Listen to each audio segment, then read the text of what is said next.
ಉಜ್ಜೀವನ ಲೋಕಾರ್ಪಣ ಆಮಂತ್ರಣ ಪತ್ರಿಕೆಯ ಬಿಡುಗಡೆ ಕಾರ್ಯಕ್ರಮಕ್ಕೆ ನಾವೆಲ್ಲರೂ ಇಲ್ಲಿ ಸೇರಿದ್ದೇವೆ.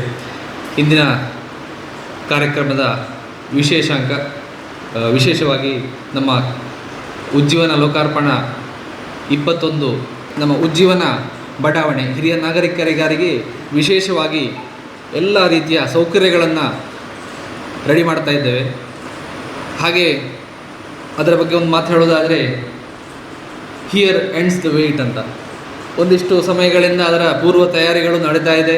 ಹಾಗೆ ಎಲ್ಲರಿಗೂ ಕೂಡ ಅದರ ವಿಚಾರಗಳನ್ನು ವಿಮರ್ಶೆ ಬರ್ತಾ ಇದ್ದೇವೆ. ನಮ್ಮ ಸೋಷಿಯಲ್ ಮೀಡಿಯಾ ಚಾನಲ್ ಇರ್ಬೋದು, ಯೂಟ್ಯೂಬ್ ಚಾನಲ್ಗಳಿರ್ಬೋದು, ಹಾಗೆ ಬೇರೆ ಬೇರೆ ಸಂದರ್ಭಗಳಲ್ಲಿ ಈ ಉಜ್ಜೀವನ ಬಡಾವಣೆಯನ್ನು ವಿಮರ್ಶೆ ಮಾಡ್ತಾ ಬಂದಿದ್ದೇವೆ. ಒಂದು ಕಾಲ್ಪನಿಕವಾಗಿ ನಾವು ಸಿವಿಲ್ ಅಲ್ಲಿ ಏನು ಮಾಡ್ತೇವೆ ಅಂತ 3D ಅಂತ ರೆಡಿ ಮಾಡ್ತೇವೆ. ಇನ್ನು ರಿಯಲ್ ಆಗಿ ನೋಡುವಂತಹ ಸಂದರ್ಭ, ಈ ಒಂದು ವಿಶೇಷ ಕಾರ್ಯಕ್ರಮವನ್ನು ಅತ್ಯಂತ ಹತ್ತಿರದಿಂದ ನಾವು ಈಗ ಪ್ಲ್ಯಾನಿಂಗ್ ರೆಡಿ ಆಗ್ತಾ ಇದೆ. ಸೊ ಈ ಉಜ್ಜೀವನದಲ್ಲಿ ಏನು ಬರ್ತದೆ ಮೊದಲೇ ಮಾತಾಡಿದ್ದ ವಿಷಯವೇ ಆದರೂ ಕೂಡ ಒಂದಿಷ್ಟು ತಮ್ಮ ಜೀವನದಲ್ಲಿ ತಮಗೋಸ್ಕರ ಮತ್ತು ಸಮಾಜಕ್ಕೋಸ್ಕರ ಎಲ್ಲ ರೀತಿಯಲ್ಲಿ ದೈಹಿಕವಾಗಿ ದಣಿದ ದೇಹಗಳಿಗೆ ನಿವೃತ್ತಿಯ ಜೀವನ ಅತ್ಯಂತ ಸುಖಕರವಾಗಿರಬೇಕು ಮತ್ತು ಚೆನ್ನಾಗಿ ಅಲ್ಲಿ ಎಲ್ಲ ಸೌಕರ್ಯಗಳನ್ನು ಉಪಯೋಗಿಸಿಕೊಂಡು ನಮ್ಮ ಜೀವನವನ್ನು ಕಳೀಬೇಕು, ಸಂತೋಷದಿಂದ ಇರಬೇಕು. ಇಂತಹ ಹಲವು ಉದ್ದೇಶಗಳಿಂದ ಈ ಉಜ್ಜೀವನ ಬಡಾವಣೆಯನ್ನು ನಿರ್ಮಿಸ್ತಾ ಇರುವಂಥದ್ದು. ಈ ಕಾರ್ಯಕ್ರಮ ಆಮಂತ್ರಣ ಪತ್ರಿಕೆ ಬಿಡುಗಡೆ ಇನ್ನೇನು ಆಗಲಿದೆ. ಈ ಒಂದು ಶುಭ ಸಂದರ್ಭವನ್ನು ಈ ಶುಭ ಸಂದರ್ಭಕ್ಕೆ ನಾವೆಲ್ಲ ಸಾಕ್ಷೀಭೂತರಾಗೋಣ. ಈಗ ಕಾರ್ಯಕ್ರಮದ ಪ್ರಧಾನ ಘಟ್ಟ ಉಜ್ಜೀವನ ಲೋಕಾರ್ಪಣಾ ಕಾರ್ಯಕ್ರಮದ ಆಮಂತ್ರಣ ಪತ್ರಿಕೆ ಬಿಡುಗಡೆ.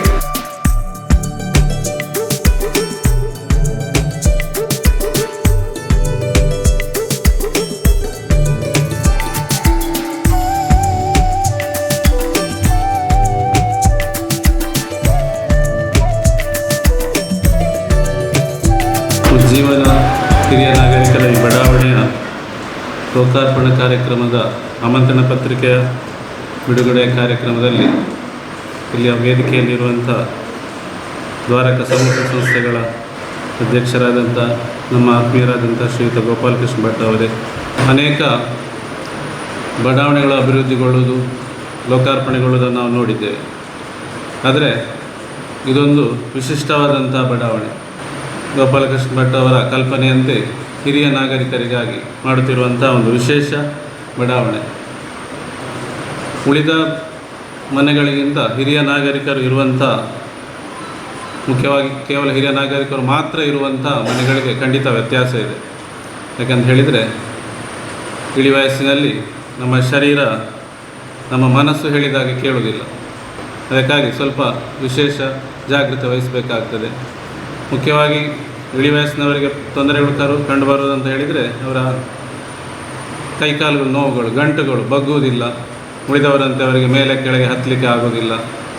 ಅದೇ ರೀತಿ ನರಗಳ ದೌರ್ಬಲ್ಯದಿಂದಾಗಿ ತಲೆ ಸುತ್ತುವಂಥದ್ದು, ವರ್ಟಿಗೋ ಅಂತ ಹೇಳ್ತೇವೆ, ಇದು ಕಾಮನ್. ಮುಖ್ಯವಾಗಿ ಡಯಾಬಿಟಿಸ್ ಎಲ್ಲ ಇದ್ದವರಿಗೆ ಬರ್ತದೆ.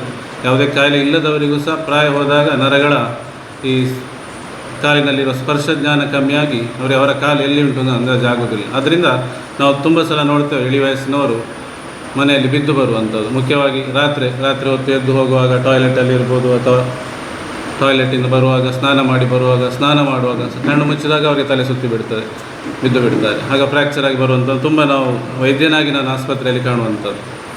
ಇದರ ಬಗ್ಗೆ ಗಮನ ಕೊಟ್ಟು ಅವರಿಗೆ ಆ ರೀತಿಯಂಥ ತೊಂದರೆಗಳು ಆಗದ ಹಾಗೆ ಇರುವಂಥ ಮನೆಗಳನ್ನು ಮಾಡುವುದು ಸಹ ಒಂದು ವಿಶೇಷ ಕಲ್ಪನೆ. ಮುಖ್ಯವಾಗಿ ಅವರ ಮಲಗುವ ಬೆಡ್ ಇರ್ಬೋದು, ಕಾಟ್ ಇರ್ಬೋದು. ನಮ್ಮ ಆಸ್ಪತ್ರೆಯಲ್ಲಿ ಸಹ ನಾವು ನೋಡ್ತೇವೆ, ನಾರ್ಮಲ್ ಆಗಿರುವಂಥ ಕಾಟೆ ಅವರಿಗೆ, ಪ್ರಾಯದವರಿಗೆ ನನಗೆ ನಿದ್ರೆ ಬರಲಿಲ್ಲ ರಾತ್ರಿ, ಸ್ವಲ್ಪ ಇದು ಕಾಟ್ ಎಲ್ಲ ಎತ್ತರ ಅಂದರೆ ಅವರಿಗೆ ಒಂದು ಹೆದರಿಕೆ, ಎಲ್ಲ ಬಿದ್ದು ಬಿಡ್ತೇನೋ ಅಂತ, ಅಥವಾ ಇಳಿಯುವಾಗ ಕಷ್ಟ ಆಗ್ತದೆ ಅಂತ. ಉಳಿದವರಿಗೆ ಅವರೇ ಸ್ವಲ್ಪ ನಾರ್ಮಲ್ ವಯಸ್ಸು ಪ್ರಾಯದವರಾದರೆ ಅದರಲ್ಲಿ ಹತ್ತಾರೆ, ಇಳಿತಾರೆ, ಅವರೇ ಸಹ ಮಾಡಿರ್ಬೋದು. ಆದರೆ ಆ ಇಳಿ ವಯಸ್ಸಿನಲ್ಲಿ ಕಷ್ಟ ಆಗ್ತದೆ ಅವರಿಗೆ. ಆಗ ಅವರ ಕಾಟಿನ ಎತ್ತರವನ್ನು ಸಹ ನಾವು ತಗ್ಗು ಮಾಡಬೇಕಾಗ್ಬೋದು, ಅಥವಾ ಅವರಿಗೆ ಸ್ನಾನಗೃಹದಲ್ಲಿ ಅಥವಾ ಶೌಚಾಲಯದಲ್ಲಿ ಕೂತು ಹೇಳುವಾಗೆಲ್ಲ ಒಂದು ಆಧಾರ ರೈಲಿಂಗ್ಸನ್ನು ಕೊಡುವಂಥ ಅಂಥ ವಿಶೇಷ ಕಲ್ಪನೆ ಅದೆಲ್ಲ ಗೊತ್ತಿರ್ಬೋದು ಅವರಿಗೆ, ಅದನ್ನು ಮಾಡಿರ್ತಾರೆ. ನಾನು ಉದಾಹರಣೆ ಹೇಳಿದೆ ಅಷ್ಟೇ. ಅಂತ ಅನೇಕ ವ್ಯತ್ಯಾಸಗಳನ್ನು ಮಾಡಿದರೆ ಮಾತ್ರ ಅವರಿಗೆ ಸಹ ಅವರ ಜೀವನವನ್ನು ಸಾಗಿಸಲಿಕ್ಕೆ ಸಾಧ್ಯ ಆಗ್ತದೆ. ಬೇರೆಯವರ ಸಹಾಯ ಇಲ್ಲದೆ, ಬೇರೆಯವರ ಸಹಾಯ ಇದ್ದರೆ ಮಾಡ್ಬೋದು, ಆದರೆ ಅವರು ಹೆಚ್ಚಿನವರು ಒಂದು ಇರ್ತದೆ ಬೇರೆಯವರ ಸಹಾಯ ಇಲ್ಲದೆ ನಾನು ಬದುಕಬೇಕು ಕೊನೆಯ ತನಕ ಅಂತ ಅದಕ್ಕೆ ಹೆಲ್ಪ್ ಮಾಡುವಂಥ ರೀತಿಯಲ್ಲಿ ಅವರ ವಸತಿಯನ್ನು ಸಹ ಮಾಡುವಂಥ ಸಹ ಒಂದು ಒಳ್ಳೆಯ ಕೆಲಸ ಅದನ್ನು ಮಾಡ್ತಾ ಇದ್ದೀರಿ ನೀವು. ಉಜ್ಜೀವನ ಈ ಒಂದು ಬಡಾವಣೆ ಹಿರಿಯ ನಾಗರಿಕರಿಗೆ ಈ ರೀತಿಯಂಥ ಒಂದು ಉತ್ತಮ ಜೀವನವನ್ನು ಸಾಗಿಸಲಿಕ್ಕೆ ಸಹಕಾರಿಯಾಗಲಿ. ಈ ಬಡಾವಣೆಯಲ್ಲಿ ಕೆಲಸ ಮಾಡಿದಂಥ ನಿಮಗೆ ಸಹ ಇಂಥ ಅನೇಕ ಬಡಾವಣೆಗಳನ್ನು ಮಾಡುವಂಥ ಒಂದು ಸೌಭಾಗ್ಯವನ್ನು ಆ ದೇವರು ಕೊಡಲಿ. ಇದರಲ್ಲಿ ಕೆಲಸ ಮಾಡುವ ಎಲ್ಲರಿಗೂ ಸಹ ದೇವರ ಆಶೀರ್ವಾದ ಸಿಗಲಿ ಅಂತ ಹೇಳುತ್ತಾ, ದ್ವಾರಕಾ ಪ್ರತಿಷ್ಠಾನವು ಕೇವಲ ಇದನ್ನು ಮಾತ್ರ ಅಲ್ಲದೆ ಅನೇಕ ಸಮಾಜಮುಖಿ ಕಾರ್ಯಕ್ರಮಗಳನ್ನು ಸಹ ಮಾಡ್ತಾ ಇದ್ದೀರಿ, ನಾವು ಗಮನಿಸ್ತಾ ಇದ್ದೇವೆ. ನಿಮಗೆ ಇನ್ನಷ್ಟು ಉತ್ತಮ ಕೆಲಸಗಳನ್ನು ಮಾಡಲಿಕ್ಕೆ ಆ ದೇವರ ಆಶೀರ್ವಾದ ಸದಾ ಸಿಗಲಿ ಅಂತ ಹೇಳುತ್ತಾ ಒಂದೆರಡು ಮಾತುಗಳನ್ನು ಮುಗಿಸ್ತಾ ಇದ್ದೇನೆ. ಜೈ ಹಿಂದ್. ಶ್ರೀ ಗುರುಭ್ಯೋ ನಮಃ. ವೇದಿಕೆಯ ಮೇಲಿರುವ ಸನ್ಮಿತ್ರರಾದ ನಮ್ಮ ವೈದ್ಯರು ಆಗಿರುವ ಡಾಕ್ಟರ್ ಸುರೇಶ ಪುತ್ರಯಾರೆ, ನನ್ನ ಹಿತೈಷಿಗಳು ಆಗಿರುವ ಶ್ರೀಯುತ ಗಣರಾಜ್ ಕುಂಬಳೆಯವರೇ, ಎಲ್ಲ ಬಂಧು ಮಿತ್ರರೇ, ಹಾಗೆ ವೇದಿಕೆಯ ಮುಂದಿರುವ ನನ್ನ ಪ್ರೀತಿಯ ಸಿಬ್ಬಂದಿ ವರ್ಗದವರೇ, ಹಾಗೆ ಬಂಧು ಮಿತ್ರರೇ, ಉಜ್ಜೀವನ ಅಂತ ಹೇಳುವಂಥದ್ದು ಬಹುಶಃ ಕಳೆದ ಒಂದು 7-8 ವರ್ಷಗಳ ನಮ್ಮ ಕಲ್ಪನೆ. ಒಂದು ಹಿರಿಯ ನಾಗರಿಕರಿಗಾಗಿ ಒಂದು ವಿಶೇಷವಾದ ಎಲ್ಲ ಸೌಲಭ್ಯಗಳನ್ನು ಒಳಗೊಂಡ ಒಂದು ಬಡಾವಣೆಯನ್ನು ನಾವು ನಿರ್ಮಾಣ ಮಾಡಬೇಕು. ಜೀವನ ಪೂರ್ತಿ ದಣಿದ ಮನಸ್ಸು ಮತ್ತು ದೇಹಗಳಿಗೆ ಒಂದು ವಿಶ್ರಾಂತಿಯನ್ನು, ಒಂದು ನೆಮ್ಮದಿಯ ತಾಣವನ್ನು ಕಲ್ಪಿಸಬೇಕು. ಅವರ ಸಮಾನ ಮನಸ್ಕರು ಅದರಲ್ಲಿ ಒಟ್ಟಾಗಿ ಸಂತೋಷದಿಂದ ಬದುಕಿ ಬಾಳಬೇಕು ಅಂತ ಹೇಳುವ ಒಂದು ಸದುದ್ದೇಶದಿಂದ ಈ ಬಡಾವಣೆಯನ್ನು ನಾವು ಮಾಡ್ತಾ ಇರುವುದಾಗಿದೆ. ಈಗಾಗಲೇ ನಮ್ಮ ಡಾಕ್ಟರ್ ಹೇಳಿದ ಹಾಗೆ ಒಂದಷ್ಟು ಬದಲಾವಣೆಗಳು, ಇದು ಸಾಮಾನ್ಯ ಬಡಾವಣೆ ಮತ್ತು ಉಜ್ಜೀವನ ಇದು ಹಿರಿಯ ನಾಗರಿಕರ ಬಡಾವಣೆಯಲ್ಲಿ ಒಂದಷ್ಟು ಬದಲಾವಣೆಗಳಿದೆ. ಆ ಮನೆಗಳ ನಿರ್ಮಾಣ ಆಗಿರ್ಬೋದು, ಆ ಮನೆಗಳ ನಿರ್ಮಾಣ ಮಾಡುವಾಗ ಅದರಲ್ಲಿ ನಾವು ಅನುಸರಿಸುವಂತಹ ಕೆಲವು ಟೆಕ್ನಿಕಲ್ ಪಾಯಿಂಟ್ಗಳಿರ್ಬೋದು, ಮತ್ತು ಅಲ್ಲಿ ನಾವು ಏನು ಅದರಲ್ಲಿ ಸೌಕರ್ಯಗಳ ಬಗ್ಗೆ ನಾವು ಹೇಳ್ತಾ ಹೋದರೆ, ನಮ್ಮ ಉಜ್ಜೀವನ ಬಡಾವಣೆಯಲ್ಲಿ ಒಂದು ಕಮರ್ಷಿಯಲ್ ಸರ್ವಿಸ್ಗಳನ್ನು ಕೊಡಲಿಕ್ಕೆ ಅಂತೇಳಿಯೇ, ಸಾಮಾನ್ಯ ಜನರಿಗೆ ಬೇಕಾಗುವಂಥ ಸರ್ವಿಸ್ಗಳನ್ನು ಕೊಡಲಿಕ್ಕೆ ಅಂತೇಳಿಯೇ ನಾವು ಒಂದು ಕಮರ್ಷಿಯಲ್ ಪಾಯಿಂಟನ್ನು ಅದರಲ್ಲಿ ಗುರುತು ಮಾಡಿ, ಒಂದು ಕಮರ್ಷಿಯಲ್ ಬಿಲ್ಡಿಂಗನ್ನು ಕೂಡ ಅದರಲ್ಲಿ ಮಾಡಿ, ಆ ಕಮರ್ಷಿಯಲ್ ಬಿಲ್ಡಿಂಗಲ್ಲಿ ನಾವು ಏನು ಮನೆ ಊಟದ ಒಂದು ರೆಸ್ಟೋರೆಂಟ್ ಅಥವಾ ಕ್ಯಾಂಟೀನನ್ನು ಅದರಲ್ಲಿ ಮಾಡಿ, ಅದರೊಟ್ಟಿಗೆ ಮನೆಗೆ ಬೇಕಾಗುವ ಸಾಮಾನುಗಳನ್ನು ಅದರಲ್ಲಿ ಅಲ್ಲೇ ಸಿಗುವಾಗ ಒಂದು ಸಣ್ಣ ಮಿನಿ ಸೂಪರ್ ಮಾರ್ಕೆಟನ್ನು ಕೂಡ ಮಾಡಿ, ಅದರೊಟ್ಟಿಗೆ ಅವರಿಗೆ ಈಗ ಉದಾಹರಣೆಗೆ ಡಾಕ್ಟ್ರಿಗೆ ಹೇಳಿದರು, ರಾತ್ರಿ ಎಲ್ಲಿಯೋ ಬಿದ್ದು ಬಿಡ್ತಾರೆ, ಮತ್ತು ಏನೋ ಒಂದು ತಲೆದಿರುಕ ಬರ್ತದೆ, ಅಥವಾ ಯಾವುದೋ ಒಂದು ಸಂದರ್ಭ ಸ್ವಲ್ಪ ಎದೆನೋವು ಬರ್ತದೆ, ಆಗ ಯಾರ ಹತ್ರ ಹೇಳೋದು?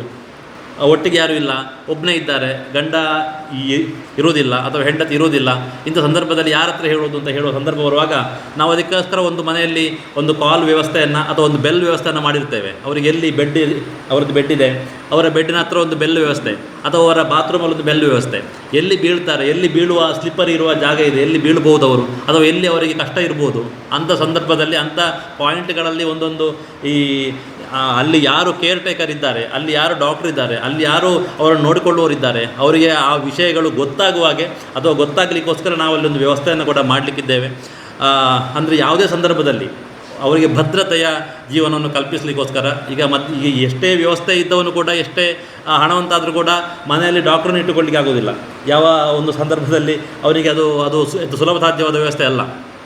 ಅಂಥ ಸಂದರ್ಭದಲ್ಲಿ ನಮ್ಮ ಬಡಾವಣೆಯಲ್ಲಿ ಅವರಿಗೆ ಡೇ ಆ್ಯಂಡ್ ನೈಟ್ 24/7 ಅವರಿಗೆ ಡಾಕ್ಟರ್ ಸರ್ವಿಸ್ಗಳು, ಅಥವಾ ಒಬ್ಬರು ಹಾಸ್ಪಿಟಲಲ್ಲಿ ಇದ್ದರೆ ಹೇಗೆ ಅವರು ಸೆಕ್ಯೂರ್ ಆಗಿರ್ಬೋದು, ಈಗ ಯಾವುದೇ ಸಂದರ್ಭದಲ್ಲಿ ಯಾವುದೇ ಸಮಯದಲ್ಲಿ ಅವರಿಗೆ ಡಾಕ್ಟ್ರ್ ಸಿಗುವಂಥದ್ದಿರ್ಬೋದು, ಅಥವಾ ಅವರಿಗೆ ಆಹಾರದ ವ್ಯವಸ್ಥೆ ಸಿಗುವಂಥದ್ದಿರ್ಬೋದು, ಇದೆಲ್ಲ ಕೂಡ ಹೇಗೆ ಅವರಿಗೆ ಅದು ಸಿಗ್ತದೆ, ಸೌಕರ್ಯಗಳನ್ನು ಹೇಗೆ ಸಿಗ್ತದೆ, ಇಂಥ ಎಲ್ಲ ಸೌಕರ್ಯಗಳನ್ನು ಒಳಗೊಂಡ ಒಂದು ಅದು ಮಾತ್ರ ಅಲ್ಲದೆ ಈಗ ಮಾನಸಿಕ ನೆಮ್ಮದಿಗೆ ಬೇಕಾಗಿ ಯೋಗದ ಇದು ಸೆಂಟರ್ ಇರ್ಬೋದು, ಅಥವಾ ನಮ್ಮ ಯೋಗದ ಹಾಲ್ ಇರ್ಬೋದು, ಅದರೊಟ್ಟಿಗೆ ಧ್ಯಾನ ಮಂದಿರ ಇರ್ಬೋದು, ಅದರೊಟ್ಟಿಗೆ ಏನು ಗೋಶಾಲೆ ಇರ್ಬೋದು, ಒಂದು ಪೇಟೆಯ ಸೌಕರ್ಯಗಳನ್ನು ಒಳಗೊಂಡು ಹಳ್ಳಿಯ ವಾತಾವರಣದಲ್ಲಿ ಬದುಕುವಂಥ ಒಂದು ವ್ಯವಸ್ಥೆಯನ್ನು ನಾವು ಕಲ್ಪಿಸಬೇಕು ಅಂತ ಹೇಳುವ ದೃಷ್ಟಿಯಿಂದ ಅಲ್ಲಿ ಉಜ್ಜೀವನ ಅಂತ ಹೇಳುವ ಬಡಾವಣೆಯನ್ನು ನಾವು ಅಲ್ಲಿ ಮಾಡಿದ್ದಾಗಿದೆ. ಬಹುಶಃ ನಮ್ಮ ಕಲ್ಪನೆ ಏನು ಉಂಟು ಅದು ಈಗ ನಾಡಿದ್ದು ಅದನ್ನು ನಾವು ಲೋಕಾರ್ಪಣೆ ಮಾಡುವ ಸಂದರ್ಭ 21/6/2026 ದಿವಸ ಸಾರ್ವಜನಿಕರಿಗೆ ಮತ್ತು ಹಿರಿಯ ಜೀವಿಗಳಿಗೆ ಹಿರಿಯರಿಗೆ ಅದು ನಮ್ಮ ಏನು ಈ ಪ್ರಯತ್ನ ಇದೆಯೋ ಅದು ಸಾಕಾರವಾದಲ್ಲಿ, ಅವರಿಗೆ ಪ್ರಯೋಜನ ಆದಲ್ಲಿ, ನಮ್ಮ ಈ ಶ್ರಮ, ನಮ್ಮ ಈ ಏನು ಯೋಚನೆ ಇದೆ ಅದು ಸಾರ್ಥಕ ಆಗ್ತದೆ. ಮತ್ತು ಸಮಾಜ ಇದನ್ನು ಸದುಪಯೋಗಪಡಿಸಿಕೊಳ್ಬೇಕು ಮತ್ತು ಉತ್ತಮ ಸ್ಪಂದನೆಯನ್ನು ಕೊಡ್ಬೋದು ಅಂತ ಹೇಳುವ ದೃಷ್ಟಿಯಿಂದ ಒಳ್ಳೆಯ ಒಂದು ಯೋಚನೆಯಿಂದ ಮಾಡಿದ ಈ ಕೆಲಸಕ್ಕೆ ಸಮಾಜ ಬಾಂಧವರ ಬೆಂಬಲವನ್ನು ಕೂಡ ಈ ಸಂದರ್ಭದಲ್ಲಿ ನಾನು ಕೋರ್ತಾ ಇದ್ದೇನೆ. ಮತ್ತು ಇವತ್ತಿನ ಕಾರ್ಯಕ್ರಮದಲ್ಲಿ ನಮ್ಮ ಆಮಂತ್ರಣ ಪತ್ರಿಕೆ ಬಿಡುಗಡೆಯ ಮೂಲಕ ನಮಗೆ ಶುಭ ಹಾರೈಸಿದ ನಮ್ಮ ಡಾಕ್ಟರ್ನ ಕೂಡ ಅಭಿವಂದಿಸ್ತಾ ನನ್ನ ಮಾತನ್ನು ಮುಗಿಸ್ತೇನೆ. ನಮಸ್ಕಾರ.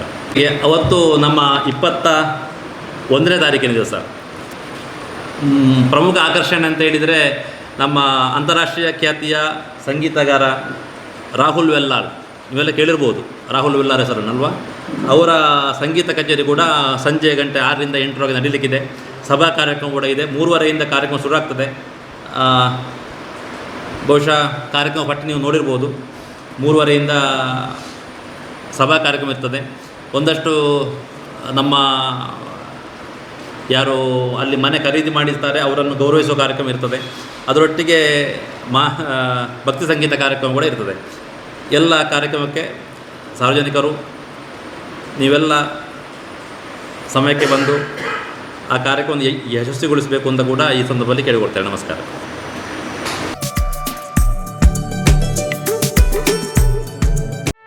ಸುದ್ದಿ ಚಾನಲ್, ಕ್ಷಣ ಕ್ಷಣದ ಸುದ್ದಿಗಾಗಿ.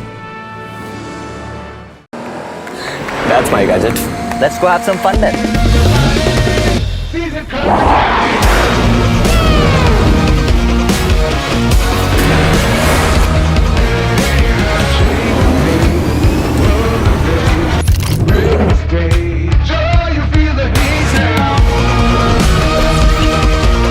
Introducing the hot and techy Brezza SCNG.